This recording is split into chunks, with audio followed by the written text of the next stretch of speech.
Welcome back, Planeswalkers, to another episode of the Hive Mind. My name's John, and this is the show where I traverse the multiverse in search of other prominent members in the Magic the Gathering community. So this week I have an amazing guest that I am so happy to have on. I've been wanting them on for a while. So Planeswalking in from Kalamazoo, Michigan, I have the man from Brainstorm Brewery and EDH REC, Mr. Jason Alt. Thank you for joining me today. Hey, glad to be here. Awesome. Glad to be wanted. Glad to be called prominent. Well, I said other prominent, so I mean that's calling myself prominent too. So I don't know. This is a show of lies. Look, man, if you're gonna call me prominent, you can call yourself prominent. That's fine. That's the least I could do for you. I'll let you have that one. Excellent, excellent. All right, and not so much. I haven't done we haven't done a beer show for the Hive Mind in a while. I'm always drinking on DGT Live, but I have a special guest with me, not just Mr. Jason Alt, but I am drinking a Alaskan Pilot Series Baltic Porter. This thing has cherries, brown sugar, vanilla beans, and oak chips. I got it from my boy Christian at Northwest Beverage. So thank you so much, sir, for hooking this one up. So I'm going to be ripping into this one. Do you have a special guest with you today, sir? I have a special guest. This is a bourbon barrel-aged Scotty Karate from Dark Horse in Marshall, Michigan. Scotty Karate is their Scotch ale. Very, very decent stuff, but this is their special bourbon barrel-aged Scotty Karate. Kind of tough to get. This is a bottle of 2016 vintage. It's very good. It's about 10%. It's really benefited from the aging and the bourbon barrel. So that is what I have in my special Brainstorm Brewery glass. Ooh. Nice. That our patrons have access to, or our Patreon. So I'm not going to pitch my Patreon on your show. That'd be really funny if I did that. Go ahead. Pitch away. Well, these handsome drinking glasses are available at patreon.com/Brainstorm Brewery. I think we sell them in our store too at brainstormbrewery.com, probably /store. I don't know. If you don't care about Brainstorm Brewery, you're like, can you talk about something else? Yeah, we can absolutely do that. But I'm going to be drinking a bourbon barrel-aged Scotty Karate out of this glass. Nice. Because he said bring something special, and that's what I did. Excellent. Cheers, sir. I'm just drinking out of a Hot Valley whatever beer, but hey, the beer was free, and I can't wait. This thing poured pretty dark. It has like little to no head. It was a 9.8%er. So I just got a big blast of alcohol on the nose. Oh man, that's magic. Thank you, Christian. That is good stuff. All right. So, I mean, we could sit here and chew on our beer all night, but you guys came for magic, right? But first, as we do on the Hive Mind, I like to ask my guest your magic origin story. Oh, boy. It was 1996. I was on a Boy Scout camping trip, and I was talking to a friend of mine. He's sort of like, I'm playing this game, and he's described all the stuff he liked about it. And I had no idea what he was talking about, but the fact that he seemed super into it and the cards were available sort of made me think, you know what, I'll go out and I'll spend $20 on a 4th edition gift set that came with 2 4th edition decks, a little bag of life counters, and a deluxe rulebook. So wow, that was my Magic origin story. My brother and I each got a 4th edition deck, and it's been all downhill ever since 1996. Do you remember what you ripped on that first pack? Anything good? The only rare I am 100% certain was in those first couple of decks was a Birds of Paradise. That's not bad. The only rare, because 4th edition had such goofy stuff. It had like Sinbad at rare and Chaos Lace. I just remember looking at the artwork because 4th edition had some good looking cards. So that's sort of, I don't know, just like, I just was kind of drinking it all in. So 4th edition is like one of my favorite sets just because that was when I just got fully immersed. And then you kind of yada some of that other stuff as you go on. You know, I don't get as into the art or the flavor text as I used to, even though that's one way I'd like to contribute to the game, you know, is to write flavor text. But I just sort of, I remember everything about 4th edition. So after that, Magic was kind of bad, but like we had nothing to compare it to. It was the best Magic had ever been, you know. So we just it kept getting better, and everyone was like, "All right, this is a thing." And I don't know if I expected it to go this long, but I don't know. I just kind of stuck with it. I never took time off like a lot of people do. I'm not gonna like, oh, the 8th edition frame change, I'm quitting, and then they come back in 2 years. I never come a go block, more like bad Gao, I'm not playing. Hey, Kamigawa was one of those sets that were like the parts were better than the sum. Like that, it did cause me to quit for a second, but I mean, you even stuck with it through like Mirrodin and all the broken blocks, Urza and all that. Well, I was a casual back then. I didn't start playing real seriously until like the tail end of Urza block, so like the Mirrodin, that kind of stuff. So, you know, I didn't really play tournaments until they did calm down a little bit. So it was, you know, I got to be there for Ravnica block. You know, that was the bulk of when I was doing my serious playing was like 2005 to 2010 was when I was really grinding hard. So that was a great time to be at it, you know? Oh yeah. Yeah. I mean, so that, I think we probably started around the same time. I think my first pack, and it was brand new on the shelf, was Ice Age. I think that's around the same time. Right? Yeah, around 96, 97. Yeah. Ice Age was 95, 96, maybe. Okay. Okay. Yeah. I creeped in. I think I'm a year older, so I mean, whatever. But yeah, it was that. Did you? So you said you were casual, but did you play in any kind of like? I guess they were known as FNMs back then. Like, do you remember like? It was like Monday Magic Night. Yeah. Yeah. So, like, yeah. Like that was get 'em decks and all that stuff, all that fun. Nah, dude, Zer's Weirding locked me with Fountain of Youth, and I was like, what? Oh man, what was your favorite? What's your favorite format since you have been kind of with the game since then? Two-headed giant. Wow, nice. You have the privilege of addressing the third highest ranked two-headed giant limited player in the state of Michigan. That's why I said prominent. I know. Yeah. So I'm not just a finance and EDH. I can also throw down, provided I have a partner. do you have a specific partner, or whoever's kind of slinging? The most success I've ever had playing two-headed giant is with Aaron the Godslayer Sula. I call him the Godslayer because he won the Godslayer Ascension tournament, and they named the card after him. So he's an accomplished Ascension player as well as Magic the Gathering player, and he's someone I met in college. We palled around a lot and played a lot of two-headed giant together. And we had some good times. We had a judge told us that if he played Null Profusion, I could still draw cards, and then I drew the card, and the judge came over, was like, "You put that card back. You can't draw that." And that would have been Sentinel Wood Readers into Harmonize into the game. But hey, whatever. Hey, yeah. Well, that was such a funny story. Like, there are judges in Michigan that still come up to us like, "Hey, remember that Null Profusion?" I was like, "Yeah, that was in 2006. Of course, I still remember that." So, yeah, had some really good times. I wish it would come back as a format. And I'm really surprised it took him this long to recognize that two-headed giant, because two-headed giant is the best way to introduce someone to Magic. I think it is a lot of fun.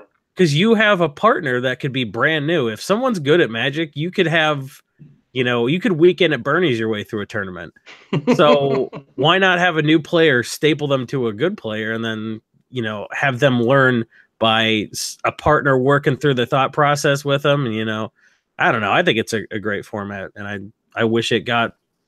I wish the coverage is cool. It's just fun to watch. Like, I don't understand why they're like, we don't want to take this seriously anymore. But that's me evangelizing about my favorite format, right? Like, if I were the professor, there'd be two-headed giant stuff now, but I don't have that kind of power to make popper things. So I guess two-headed giant's never going to get there. Hey, it's got us. The groundswell has to start somewhere. Maybe this is the beginning right here. Well, they have that two-headed giant theme set coming out, and then they did like that mechanic that was two-headed giant in the Innistrad block. So yeah, what was that? It was oh man, it wasn't like Surge or something. If you or a teammate has played a spell this turn, you play a spell for its Yeah, I really thought that was going to catch on, and at least that mechanic too, and especially with two-headed giant. I totally like got fooled that one. It looked like a Bonfire of the Damned. I forgot the name of the card, but I'm like, I was buying like a bunch of them, and of course it never went anywhere because I'm terrible at MTG Finance. So it's a good thing I have you on here. But yeah, let's go back a little bit. So I saw you in person at because I used to live in Las Vegas, and I saw you at GP Vegas. You were walking around with one of your co-hosts. I think he's finally officially now a co-host, right? No way. No, yeah. I didn't want to start rumors. Yeah, so I didn't want to bug you, but are you planning on going back to GP Vegas? I can't do it every year. I need to really block out like 3 or 4 days before and 3 or 4 days after to just get out there and get everything situated, do the thing, and then get my mind right afterwards. Like, it's a big commitment. GP Vegas isn't just a weekend, it's a week.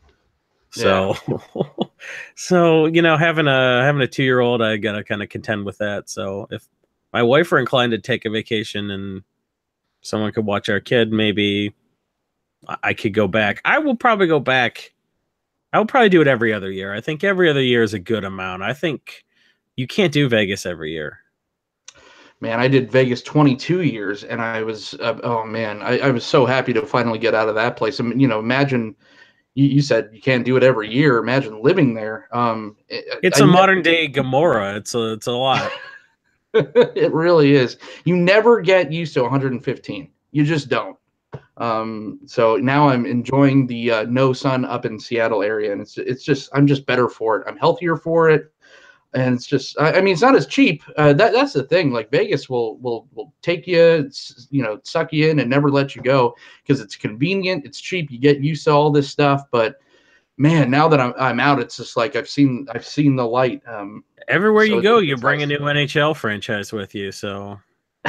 And that's the thing now Vegas has become it's starting to become like a real town. It's getting the Raiders, and I know you're a hockey fan. Did you get to check out the Knights while you were there? No, that's a team I don't think anybody expected to be as good as they are, but it's delightful. So that lets me know when Seattle gets a team in a year or two that the same expansion draft rules means that Seattle will have a competitive team right out of the gate. Because in the past, sometimes they're like, okay, you can draft every team's worst player and then win 11 games all season, but the Knights are really good. So I refuse to call them the Golden Knights. That's the worst.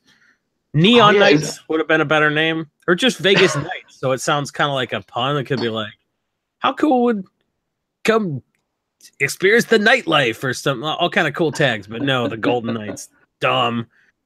But the team's not dumb. So and now you move to Seattle. Seattle's getting a team. So you're like Johnny Hockey, sowing the seeds of NHL franchises everywhere you go. I'm the Pied Piper of well, I kind of knew that the hockey was going to do well in Vegas because we had I don't know what it's called, I guess a farm team or something, but it was the Las Vegas Wranglers, and that turnout. I mean, they packed the little New Orleans, whatever that arena was called in the New Orleans, and every night it was a blast. It was like dollar beer night half the time, and it had a better turnout than most of the other sports, somewhat sports teams around there, and the Wranglers were a ton of fun. So I kind of knew there are a lot of reasons amateur hockey's way better. There's more goals because the goaltending's not great. There are more fights because the guys are trying to prove they should be back in the big leagues. True. There's the tickets are cheap. You can get good seats. There's like dollar beer and dollar hot dog deals all the time. There's just all kind of reasons why I would rather go to a Kalamazoo K-Wings game than a Detroit Red Wings game. So was that part of the whole Wranglers? Was the Wranglers in that league? There are so many of those feeder leagues, for the NHL that they're not in the same league as the Kalamazoo Wings, but they're doing their own thing. And Sure. Man, those guys are real hungry. So good for them. They play a really exciting brand of really cool amateur hockey. So those Wranglers games doing well, that doesn't surprise me. And plus, it's cool. Like, hockey does well in Vegas the same reason films do well in India, because there's air conditioning and people get out of the heat. Seriously, that's why Bollywood movies are 3 hours. They had all the dance numbers at the end because the people were like, I'm not going back outside. There's air conditioning in here. I will literally die if I go back outside. So that's seriously why Bollywood movies are like 3.5 hours. That was something that I had to get used to when I moved up here, because we moved up here in August, and nowhere has my place doesn't have air conditioning, and I'm so spoiled. Born in San Diego, moved to Vegas, and then everywhere had air conditioning, and they're like, oh yeah, there's no air here. I got here, it's like 100 degrees. I'm like, what the hell? Like, global warming, people, like, we're gonna die up here. Called a ceiling fan. Look into it. Oh man, there's not even that. There's just luckily I work in a store, and so we have I get a nice little 15% discount on a wall fan, but I mean that's about it. I had to like take cold showers and stuff. I'm like, what the hell is it? This is barbaric up here. But yeah, so let's go a little bit back. We've talked about Magic like zero so far, and I think that's good. That makes for compelling radio for your listeners. I think it's fine. The one comment that we've had so far, he's Classic Flick said, "I'm just here to say I've never played Magic the Gathering," so I think we're doing okay. Good. Don't. Why would you? Don't. Right? It's a cards game for children. Like, don't get sucked in. It could be your whole life. I named my daughter Liliana, for Christ's sake. Like, don't. I named 2 of my 4 children after Mass Effect characters, so I'm with you. Let's go to, and that'll be a thing that'll age well. I know, right? Remember that game you played for a year and a half, and then they're basically Irish twins too. I think they're only like a year and a half apart. So it was literally while I was playing the Mass Effect saga, I'm just like, hey, we were only supposed to have 2, so I get to name these. How did you have time to play that much Mass Effect and still knock up your wife twice? It's called a bouncer. I mean, you have what did you say? You have a 2-month-old? 2 years. Oh, 2 years old. Yeah. Did you have the bouncer while they were little tiny babies? Yeah, she's a climber. We can't leave her unattended. She just gets into stuff. Oh yeah, no, I had the little girl. I know I was playing Skyrim for one of them, and then the Mass Effect series for the other one, and it's just like it was like hitting a bass drum all the time. You just have them right in front of you, and they're just looking at you, and you're just kind of hitting it with your foot, and they're just bouncing up and down. It's great, and there's a seatbelt on it, so they can't go anywhere. So it's really the best. Yeah, those things are great. Yeah, they're great. Yeah. All right, so let's talk a little bit about how you got into, not only, you said you were a casual Magic player. What made you get into kind of more of, podcasting with Brainstorm Brewery, and then eventually getting into EDH REC? So, from casual to now you're one of the big names in the sport, so to speak. How did that happen? I blame Ryan Bouchard for all of it. I was playing casual Magic for a while, and then I got serious in college. And then I was grinding after college when I started working. I was working full-time as an analytical chemist. I was putting my wife through grad school. And I was doing a series of like 1-year contract positions. And I was hanging out with Ryan Bouchard from Brainstorm Brewery, who is, an MTG financier. And he was working as an engineer, and he decided to quit and decide to backpack grind and, sell cards and just sort of try to do that whole thing. Because when you have, when you're an accountant, you can always, well, he was like accountant / engineer. Ryan's goofy. But when you have training and lots of different stuff, you can go back and work a real job anytime. So he's like, you know what, I'm just going to give this a shot. And I said, if anything happens with my position, I'll work with you. And then, right around about a month after that, my 1-year position ended. And I said, you know what?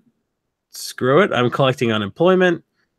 Let's give this a try. So I was kind of going to stuff with Ryan, learn how to backpack grind, learning just how to maximize the value you got from cards. And he was introducing me to all of the people he knew.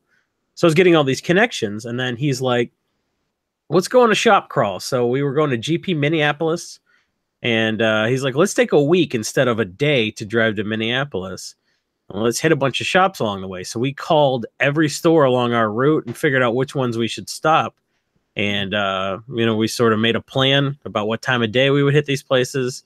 And we just did a real slow shop crawl over like 6 days up to Minneapolis and stayed in hotels. And one of the hotels we stayed at, he's like, hey, I got to record an episode of this new podcast I'm on. We've done about 8-9 episodes. So if you want to be on as a guest, that's cool. But I got to do this in the hotel room tonight. So I came on as a guest, and I came on as a guest again about 3 episodes later. And then I was just invited back full time after that. I was the fourth heat, I guess. And that was 6 years ago. So blame Ryan Bouchard. If I wouldn't have a Twitter account if it weren't for him. So wow. Hey, man, blame that dude. It's not my fault. Hey, then this would have never happened. So I want to thank Ryan Bouchard. Otherwise, I would have never, contacted you. But yeah, at that point, the roster was Ryan Bouchard, Marcel, Corbin, and yourself, right? Yeah, and it was that way for about 200 episodes too. Yeah. That was when I was working graveyard, 10-hour shifts, and you guys got me through a lot of long nights. That and all the free room service I got to order because I was the boss. That was a thing. So I gained 25 pounds a night, and I got to listen to you guys, and it was just such a fun podcast. It was you think I like how you're saying was past tense. Brainstorm Brewery used to be good. And this reminisces about the days when it was listenable. No, I just no, I of course I'm still a avid listener. Oh. No, just Marcel had just a voice of honey, man. I mean, that guy could sell a whatever to a whatever. It was a fun dynamic. It's still a great dynamic, but you think of MTG Finance, and it doesn't scream off the page, hey, this is going to be super entertaining. But you guys are. And I've had, not to name drop or anything, but I've had Corbin on the show before, and so I kind of you had Corbin on before me. Yeah, man. I think I don't think you responded to me back then. Oh, you had Corbin on first. That's, I know it's rough. This is a hurt feeling. Oh man. No, I'm just like I'm not. My feelings aren't hurt. I'm just like I'm baffled. Like. You could have had me, though. You could have me come on. Right. Yeah. Well, like you said, you could have dined on prime rib, but you're like, I gotta order this chips and cheese appetizer first. Right. And this is what I'm saying, people. Go listen to Brainstorm Brewery because this is toned down. When you get him and Corbin on the show, it's magic. I keep Corbin in check. I think he would have quite an ego if it weren't for everybody reminding him on the podcast why why he's the fifth best person to ever be on that podcast. You sure do keep your not co-host in check as well. That ego's never growing. Tell me about his pseudo hiring onto the cast. Well, Douglas Johnson is a guy who sort of just started MTG Finance like a lot of people do, which is this game's expensive. How do I keep it? So he was reading articles, and right around that time, we were looking to. We were getting a lot of traffic on brainstormbrewery.com, and I was like, what if these people had something to read? So I thought, would it be at all feasible to have articles on brainstormbrewery.com? And it turns out it's a lot of work, but it's actually not that hard. Mm-hmm. I just sort of ad hoc'd it, right? I was like, I want articles. What do I need to do? And we set up the WordPress thing. I just hired a bunch of people, and then we paid them because we had sponsorships on Brainstorm Brewery, so we weren't making any money. We weren't looking to bank money. Sure. So all the money we made, we just paid writers, and then we were starting to get some serious traffic on our site, and it was a really good time for like 3-4 years until it just became too much work, and we sort of shuttered the site. And I went and just applied that same everything I learned doing that for myself for free. I applied to EDH REC. So if you wonder why EDH REC all of a sudden has articles, like really good content, that was just me applying everything I learned from Brainstorm Brewery. And one of our most popular writers, we actually got quite a few people started. Jim Casale from Cartel Aristocrats, was just a fan and listener, and he was one of our most popular writers. Douglas Johnson, Anthony Capacci, like we had quite a few guys that ended up becoming like a thing, start on Brainstorm Brewery. So I'm really proud of that. So DJ's just always been sort of just a guy that was like, tied in with our brand from the very beginning. And he was a natural fit, I thought, for the podcast. When we were like, well, Marcel is sort of a little disillusioned with MTG Finance. Right. And Ryan doesn't have the time to podcast. We got to replace two people. We can't have a 2-man podcast. It should be the odd couple, just me and Corbin. Well, I don't know, man. That would be pretty riveting. I mean, Corbin's he's a broadcasting major. He's a real professional. So I think a podcast with just the two of us would be very technically good.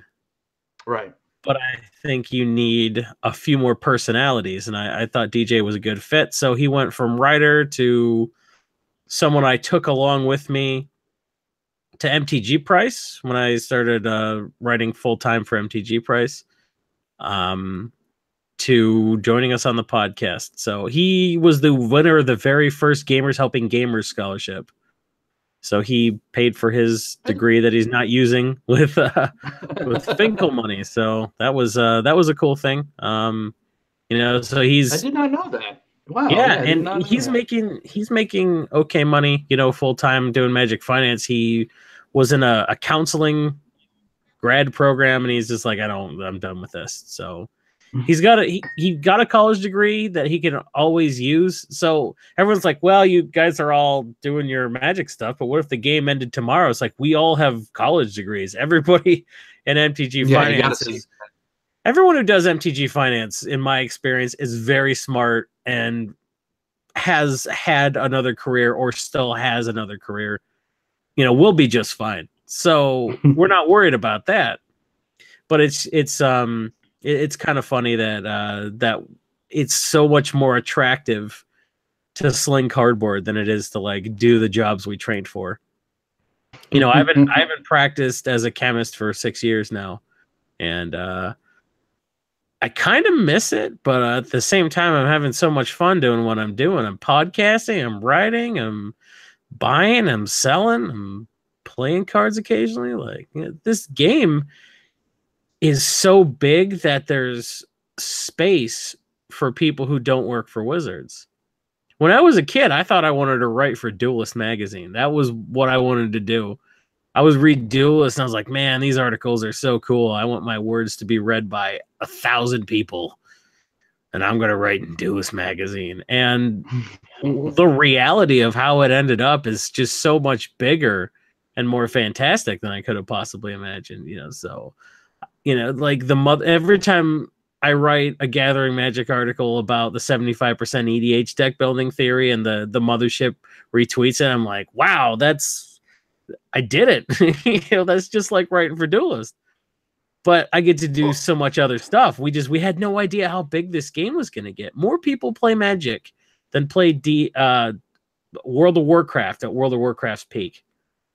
So this game has impacted more people than even a game that everyone's heard of. Like, wow, it's crazy how much space there is for people to cosplay and do the finance stuff and do the tournament grinding and do all the stuff people do.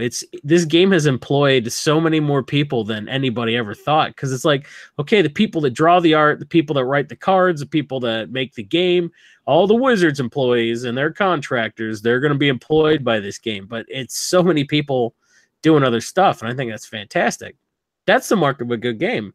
If you can have a whole economy of people like thriving just in the periphery of what the game actually is. I think that's amazing. Like, I never would have anticipated the game would be big enough, like a large enough umbrella to to encompass everything everybody's doing. But there you have it. That's why I love Magic so much. What other game is like that?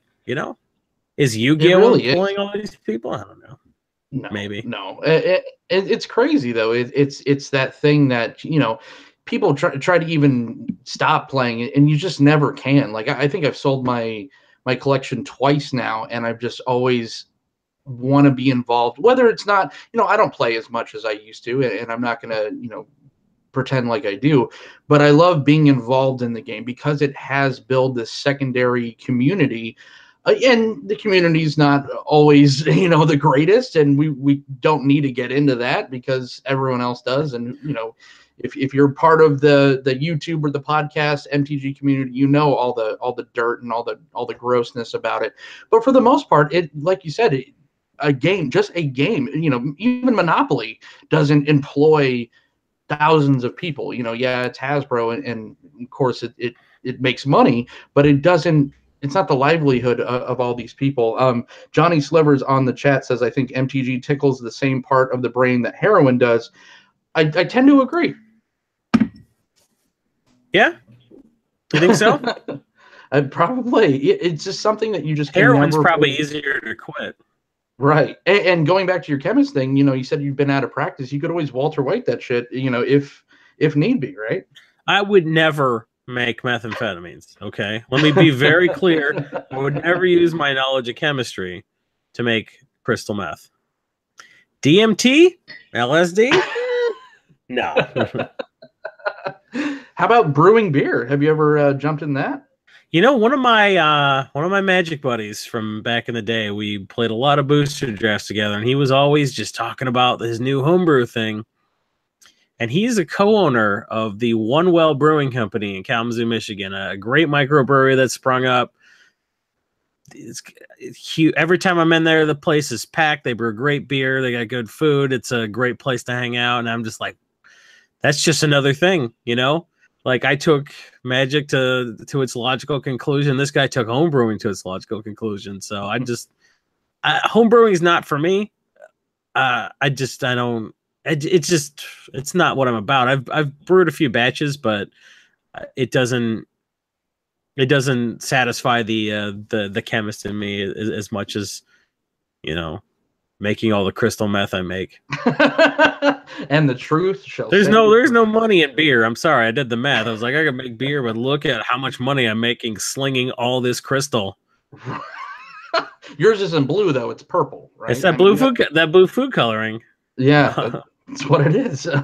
So let's go back a little bit. So you said, you kind of touched on why you started going to EDH REC. You said you applied, but what was kind of that process? Were you just like, hey, I like this site, I want to be a part of it, and I think I could do better? What was your kind of idea and your jumping off point to get on board as content manager of EDH REC? I approached Don from EDH REC and said, I think you should have articles. And he's sort of like, I was going to talk to you. It was just sort of like a mutual, because he knew I had done the thing on Brainstorm Brewery, but he was noticing that he was getting a lot of redirects to his site from my articles on MTG Price. I guess like kind of a gap in my resume between starting Brainstorm Brewery 6 years ago and where I am now as a content manager at EDH REC was I wrote for Quiet Speculation. I wrote for MTG Price. I write for Gathering Magic still. A lot of people don't know this, but I wrote for MTG headquarters for a while. Oh no! Nobody knew. We didn't know. We didn't know. That's the same thing with, when I had Ruben on, Ruben Bressler on. He was just like, Ruben and I were just like, we're like, hey, this guy's gonna pay us money, and he wants to. This was pre-Trump though, when people like that were just sort of like, hey, maybe I'll keep my shitty views to myself, and everyone's like, yeah, you should. Right? Yeah, I mean, I used to. I mean, I watched MTG headquarters when it was just like a pre-release, like vlogs and stuff like that. That stuff was fine, and then whatever it is now happened, and it's not so fine anymore. But yeah,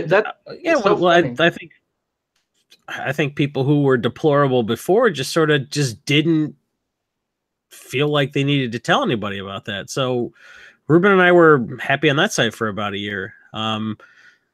So I've written, for a lot of different websites, and mostly MTG Finance articles. But on Gathering Magic, I started doing something called Who to Follow, which was something my editor said he wanted me to do. And it was a terrible series. People hated it, except the people I wrote about. Like, people were like, great, yeah, I should follow Adrian Sullivan on Twitter. Great, thanks for coming up with that. But then Adrian Sullivan's like, that was a really nice profile you wrote about me. I really appreciate it. Thank you. It's really nice to meet you. And I was like, oh shit, this is really great for me professionally. Right. So I wrote that Who to Follow column for like 2 years, even though it was terrible, because like every time I wrote something nice about somebody, they're like, oh, that was cool, thanks. They follow me back on Twitter. So like, I got guests for Brainstorm Brewery based on those connections. So that was a cool thing. And then after a while, my editors are like, hey, this series sucks and everybody hates it. I'm like, yeah, I agree. But I was doing it for a paycheck. He's like, well, you were talking about how you try to build your EDH decks a certain way. Why don't you write about that? And I've been writing 75% articles for 3 years now, 4 maybe. So that's been a cool thing. So around late 2014, 2015 maybe? No, it was probably 20. Who cares? You don't. Yeah. What are these people watching my biography? No, let me think. No, I'm like, during a year when I was alive. We're drinking people, like, if the year's wrong. Don from EDH REC was sort of just doing an impromptu AMA almost on Reddit, in the EDH subreddit. He was just, people were talking about the site, which started out as like a bot that was sort of like, hey, people would type shit into Reddit and it would just like bring up statistics. And then the site, turned into a site where people would go, and it just sort of grew, and he's getting all this traffic. And I said, something you should have as an offering is articles that give a little context to the data, because there's a lot that you can drill down into.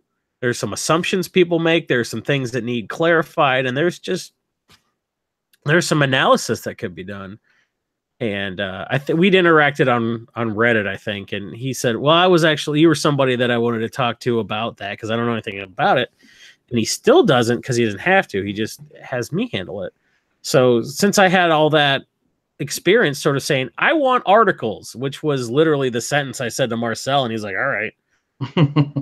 We had the budget. We had a small budget, but we had a budget, and I found out everything I needed to do.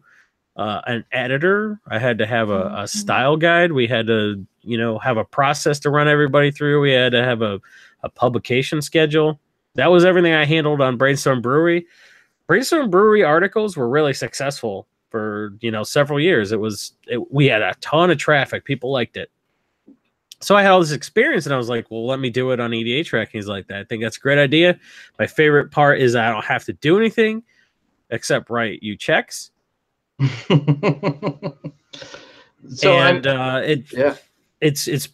launching a podcast soon for EDH REC, and there's a lot of EDH podcasts out there. We're not trying to be a Me Too podcast. It's going to be very focused on contextualizing what's going on EDH REC, but it'll still be an entertaining podcast because I handpick the people that are going to be on the cast. So it'll still be a good podcast.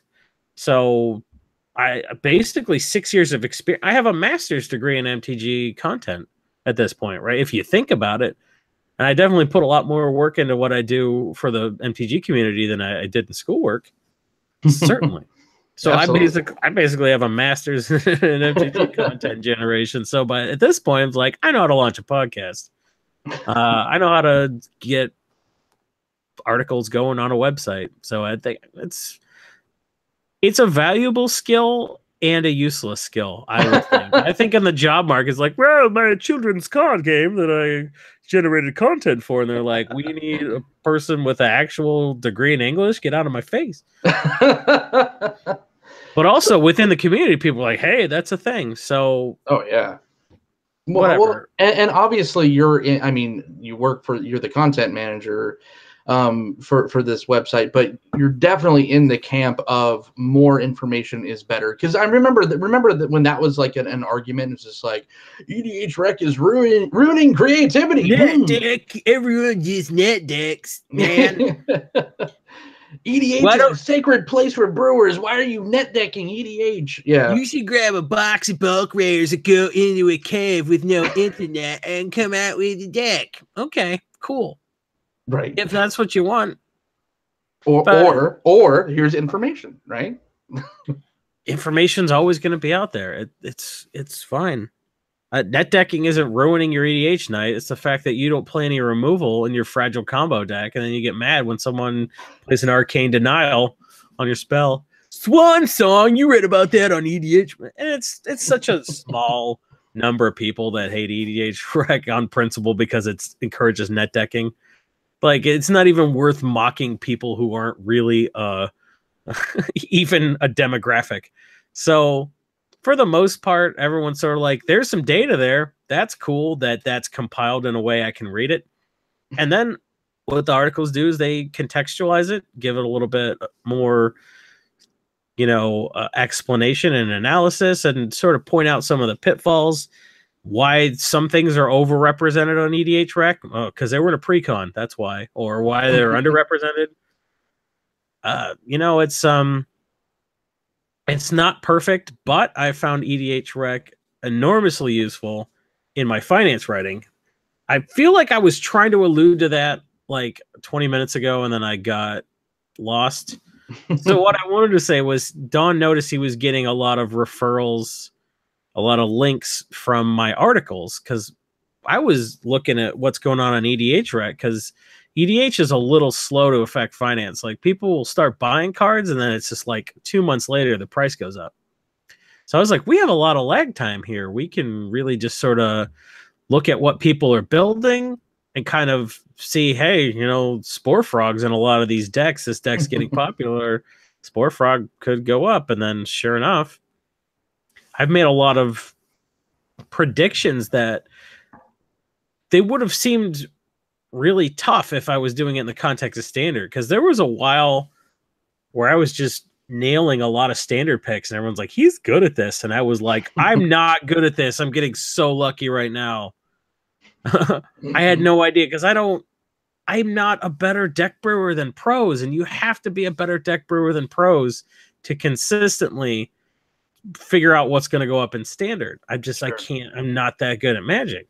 So with EDH, I was finding there's so much data on EDH REC that you just look at the data, and that'll tell you everything you didn't need to know.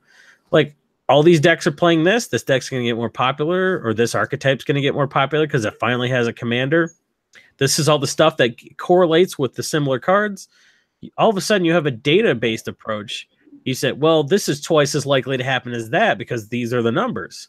So all of a sudden, I had all this data to play with, and I loved it because I wasn't guessing anymore. I was analyzing. And that's what real finance people do. They don't sit at home and be like, I think Campbell Soup's going to go up this week. They're like, everybody thinks the apocalypse is going to happen. North Korea is going to nuke us. We're all going to die. They're buying more Campbell Soup to stock their doomsday prepper bunkers. Right. That's the difference between analysis and just like, I think that Craterhoof Behemoth's a good card. It's $2. And yeah, I nailed that one, but I was just, I had no reason to get that right. So I like when there's data. So I was writing a lot of finance articles using EDH REC data. I've been doing that for like 2-3 years, and that series on MTG Price, which is only available to our Pro Trader subscribers, which it's only $5 a month, I think, for Pro Trader, so it's pretty cheap. And then 48 hours later, the articles are free to read for everybody. So you can go back and read all of my past EDH REC data articles on MTG Price for free if you wanted. So there's a lot of good data, and I was writing better articles, I thought. Like, I feel like I've gotten worse at just like knowing what's going to happen in Standard, but I've gotten better at predicting what's going to happen in MTG Finance, just having so much more data. So Don noticed that like I, more than a lot of people, was referring to his site a lot, and instead of being like, "Oh, stop, you're perverting my pure EDH data for profit," he just sort of, I don't know. We just got talking, and I told him I was very interested in articles being on his site, and if he didn't want to do it himself, I would do it. It's a good marriage, I think. Absolutely. And we got about 15 minutes left, so, and we got a couple more juicy topics to get to. So real quick, and this kind of, goes hand in hand with MTG Finance, because this kind of thing does. What do you think about kind of Wizards not being able to put I mean, we had a few good sets where there was no, huge spoilers, but what just happened with the Dominaria link, that affects MTG Finance for sure, right? When whole sets get spoiled early, it brings sales down. Mm-hmm. And it's not because people realize the set's bad. It's because it just sort of saps enthusiasm. It has nothing to do with like, oh, I realized that all of Ixalan's bad. It's just like, oh. It's, you know what? It's come full circle, because it started with leaks and it ended with leaks. Yeah. So back in the day when Rancored Elf was running around leaking all these cards, Wizards, they were so mad. They're like, this guy's, but they realized that actually helped sales, because leaking a few cards to get people's interest peaked was really working out. And so they're like, they copied the Rancored Elf model, they sued that guy into oblivion, and then they copied his model, which was like, hey, a little teaser here, little smattering of a teaser there, like, ooh, maybe what's this mechanic all about? Ooh. And that was good. And then if the whole set leaks, everyone's like, it's like, it's not even like knowing what you're gonna get for Christmas. It's a whole set leaking is like finding out Santa Claus is your dad. It's so much worse than finding where your parents hid all the presents. It's like seeing them put them under the tree. Leaking a whole set it's garbage. But conversely, this set seems like the leak, and there was a lot of like, sticks in the sand where they're just like, no, we're not going to look at it. Or the people that did, they're just like, yeah, I'm totally down for this set. And it looks like even with all the information out there early, it looks like people are more excited for Dominaria than. Well, the set was going to be like, Dominaria is going to be a triple, but it should have been a home run.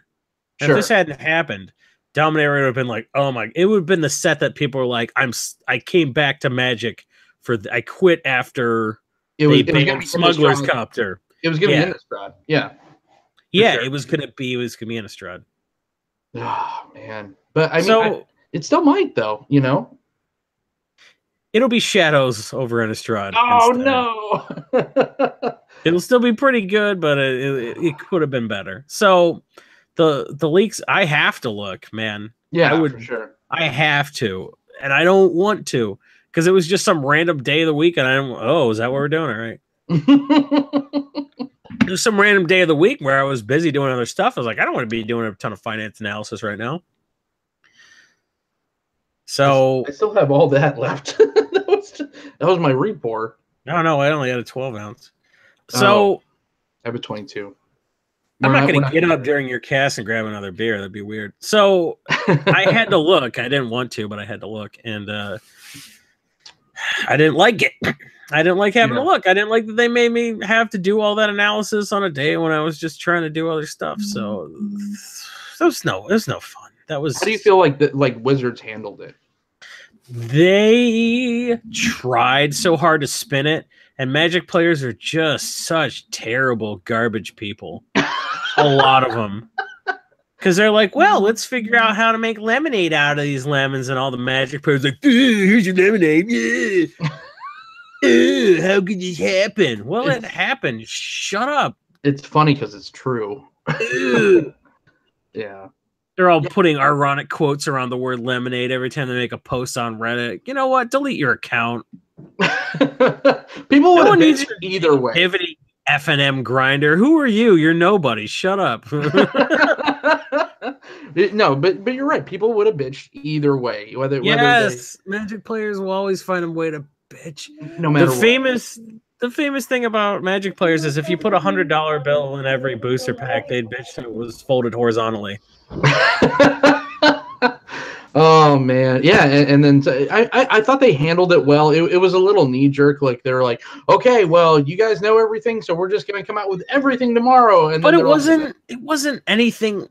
They had no control. Like, oh hey, some intern screwed up, so you know that whole release schedule you had.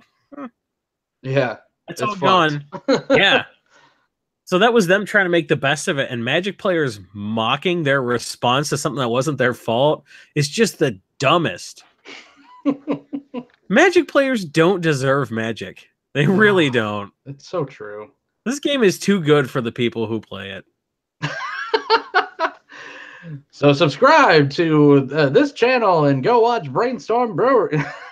No, but if you feel personally affronted by that, it's probably because you feel a little bit guilty about something stupid you said on Twitter, like, "Oh, look at all these curly foils." Yeah, look, that's one thing. Like, can that die already? No, but it's unacceptable. Yeah, is why it won't die. It's unacceptable for the foils to be as terrible and for the cardstock issues, you know, and all that stuff. And they hired a dude who's like an expert in that. But like, what I think happened is Magic got too big too fast, because Magic is huge now. It's just huge. And they're like, we have to hire more printers than ever before to handle the workload.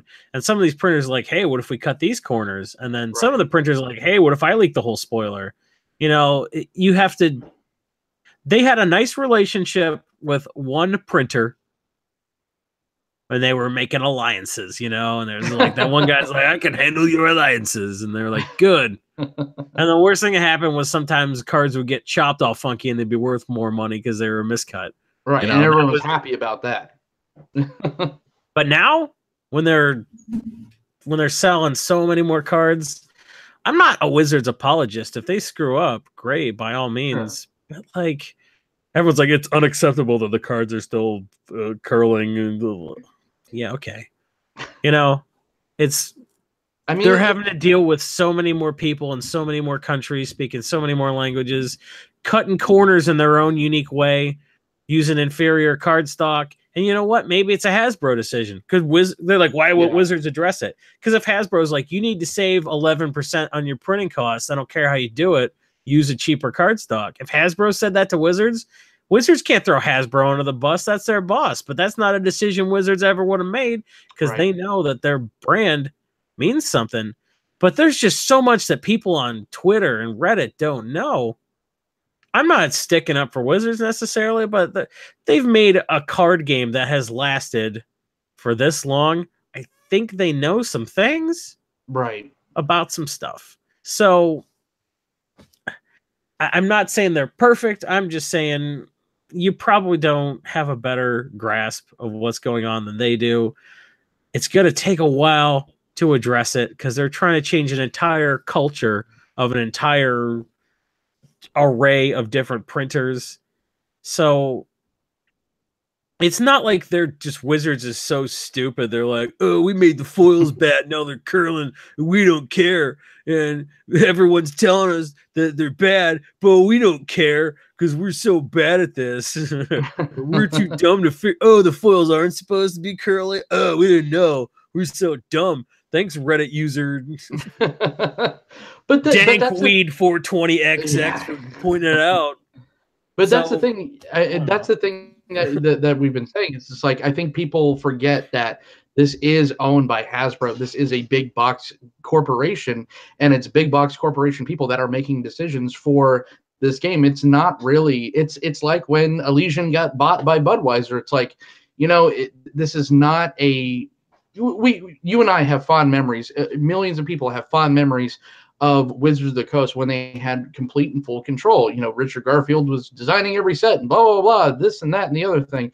But it's like now it is monopoly. It is trouble. It's risk. It's another gear machine, and companies. I've worked for giant companies before. They will cut corners when they can, because at the end of the day, it's a business. And it's not just this little thing that we hold near and dear. It's the Avengers of movies now. So yeah, it's very apt. But we're running out of time, Jason. I just want to quickly say that you were not my stand-up comic on the show. I did have Ruben Bressler. He has some experience in that. So, and I know that's where you're heading after this show. So tell me a little bit about that in like 3 minutes that we have. Nah, there's no point in talking about that. There you go. Well, I mean, your other interests. I mean, the hockey thing, and now let's talk about your stand-up. What got you into that? I probably should have done it sooner. You know? I know. I was doing improv in college, and the reason you have to call improv comedy is if you didn't say comedy, people wouldn't know that it was funny, because improv is terrible. So I was doing that. And I was sort of like, what if I took 10 years off and then try to be a comedian again later? So I didn't do anything for a while, and I always felt like I should do it. And then one of my buddies at work was like, my friend does stand up, and I think you're funnier than him. And that always, every office has the dude that's like quoting Austin Powers and like, my wife, and everyone's like, that guy's so funny, he should do stand up. And the fact that I hated that guy so much made me not want to be that guy. So when people were like, you should do stand up, I was like, ugh, am I that guy? So I just didn't want to do it, and I put it off. And then when I finally started doing it, I was like, I should probably do this.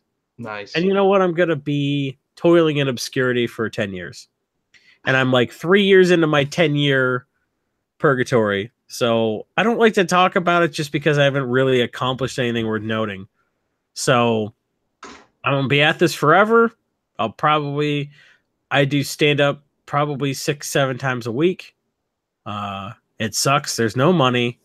I make negative, even when I get paid gigs. Every year I make probably negative $3,000.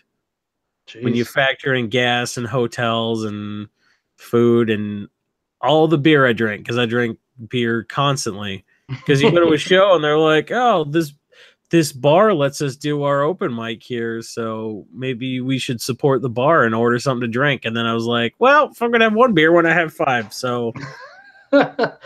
Yeah, I mean, you got to get out of it what you can, but I mean, it is a grueling process, And millions of people try it, and like 11 people are successful. I think stand-up comedians made $30 million last year. Kevin Hart made 11 million of it. Jeff Dunham made about 8. Ooh, Terry Fader made about 6. Jeff Foxworthy made about 5, and then there's like $900,000 left to distribute between everybody else. Right. So, then Louis C.K. made the rest, and then before he was a creeper, right? Well, Louis never, I don't want to defend Louis, and I don't want to dump on him. It's just sort of like that was just a thing. Well, that was a cultural shift. Sure. I think in kind of the way, because if you listen to Dan Harmon's apology for saying he had feelings for a writer on his staff, I think Dan said what Louis should have said, which was, I never could have done what I did if I had any respect for women. I just saw her as an object. And that was the worst thing he said about himself. A lot of his explanation was really good. It was just sort of like, here's how something like this happens. You lie to yourself as much as you lie to other people. This got real deep, but you asked. No, it's true. I think Louis represented a real cultural shift in, it's like, if you are in a position where you could affect somebody's career, any interaction you have with them, romantically or sexually or even like socially, is tainted by the fact that there is a difference in the power dynamic, and you can't put someone in a position where you can't get genuine consent because of that dynamic and then be like, well, I got consent. And I think Louis absolutely knew what he was doing was wrong, and Yeah. that's why he tried to hide it. But I think we've come a long way, and I think things seem worse than they were a couple years ago just because we're finally talking about it. So that's what progress looks like. Progress is tearing a huge bandage off of a burn wound, and when you left it alone for a couple years, it did hurt. So you're like, I guess things are fine. And then when you start tearing that bandage off, you're like, this really sucks. This is way worse than it was a year ago. But that's how you start the healing process. So I think men are going to probably treat women better as a result of people like Louis C.K. getting dragged. So good, right? Yeah, no, for sure. It was just, I mean, and I totally get what you're saying. I mean, he was so self-deprecating, but some of these like things that came up, because I mean, I followed him quite a bit. I love comedy, I love stand-up, but he definitely abused his power. But it is that thing. I think it is going to wind up being a good thing in the long run, or not going to be. It is a good thing in the long run. But yeah, I mean, we have unfortunately run out of time. Jason, I could talk to you all day, man. This is good stuff. But any future upcoming projects that you could spoil for us? Well, I talked about the upcoming launch of the EDH REC podcast as much to hold me accountable to having because that was something I wanted to launch January 1st. It's just when you want to do something correctly and not be just another me too EDH podcast, there are a lot of considerations. So I think I've assembled a good team. We have it'll be a good podcast. So if you're into EDH, if you're into EDH REC especially, but if you're just into podcasting, I really think that'll be something good, and it'll be unique. Even if you listen to other EDH podcasts, I think it'll slot in nicely. And I feel like you won't think it's just another EDH podcast because we're really trying to do something unique. I'm actually realizing that anybody who was launching any sort of EDH podcast would say exactly what I'm saying. I just got that. I was like, no, it'll be different for us, but like, right. It'll be. I think the thrust will be contextualizing the data on EDH REC, making it a more effective site to use for your deck building. I think it'll be an entertaining EDH podcast on top of that. So that's what I'm working on right now, and everything else I'm just doing what I've been doing for a while. I'm Brainstorm Brewery releases on Fridays. If you wanted to be a patron, it's patreon.com/Brainstorm Brewery. You can check out the new episodes anywhere podcasts are, MTG Cast, Stitcher, probably, iTunes, or go to brainstormbrewery.com for the latest episode. I'm a writer for mtgprice.com. My articles are published Tuesday for pro traders, and they come out Thursday for everybody. I write for gatheringmagic.com. My article comes out on Thursday there. It's the 75% EDH deck building philosophy. That's something I just sort of accidentally invented, and it's very controversial, so that's a fun thing. And I'm a member of the Money Draft podcast that releases when we feel like it. And if you wish we had more episodes, maybe you should ask yourself why there aren't that many episodes of Money Draft. So that's a thing we just recorded. Marcel's doing the editing for that currently, so there'll be a new episode of that soon. And is that it? Is that all I do? Just those 5 things? Well, I mean, Jason, you're so good at podcasts that my next question was, where can the good kids find you? And you already covered it, but you can find you on Twitter as well, right? That's right, at Jason E. Alt. Perfect. And we usually do this on DGT Live, which is my movie podcast. If you guys want to watch that, us talk about movies and Marvel and Star Wars and blah, blah, blah. But I do want to talk about my beer a little bit because it was delicious. I had the Alaskan Pilot Series Baltic Porter, 9.8%. Thank you, Christian, again, from Northwest Beverages for hooking this one up. We rate beers out of 5 on this channel, and decimals are totally acceptable. I'm going to give this one a good 4.25. This one was a huge beer. You're going to 2 decimal places? Oh, yeah. Yeah, you have to. You have to. Life's just too go out of short 100 to say then. 1 to 5. If you're doing 4.25 out of 5, just go out of 100. Exactly. Yeah. Just it's so ambiguous. Like, who cares? But yeah, 4.25 out of 5. This beer was great. Thank you again, Christian. Jason, do you remember the beer that you drank? The Dark Horse Bourbon Barrel Aged Scotty Karate. Yeah. If we're get a zoom on that. That label is different and fantastic. How crazy that is. Dark Horse has some good label art. They call it Scotty Karate because it's their Scotch ale. I think this really benefited from the bourbon barrel. It was expensive, so I'm not going to buy this as an everyday beer. I will get Scotty Karate on tap anytime I find it. It's fantastic. 9.75% on this. I would probably give this a 4.5 out of 5. Wow. I think it really benefited from the bourbon barrel, and I drank it nice and cold. I think that's the way to go. It was a nice, dark, thick Scotch ale. Plus, it really benefited from those light vanilla notes it got from the bourbon barrels. So I'm going to go ahead and give that a 4.5. That was fantastic. And that's something, if you're in Michigan, you can get stuff like that. We got Founders, we got Bell's, we got Arcadia, we got Dark Horse, we got Shorts. We are so spoiled in Michigan. So I just get fantastic beer all the time. And I don't even have to try to get, and there's good stuff out of state, but there's so much good stuff in state, and I have a finite beer budget. I've completely covered the alcove in my house where I store my beer. I got to start drinking. I'm better at buying than I am at drinking. Yeah, much to my wife's dismay, I'm the same way. My fridge looks great right now, full of amazing craft beer, but like I said, much to her dismay, I need to start drinking this a little bit faster so we could have some room for some healthier, offerings. But, oh, my God, Jason, from Brainstorm Brewery EDH REC, thank you so much for joining us, man. Seriously, this was a ton of fun. And thank you for joining us, everyone in the chat that chimed in. And until next time, I will see you all in the multiverse.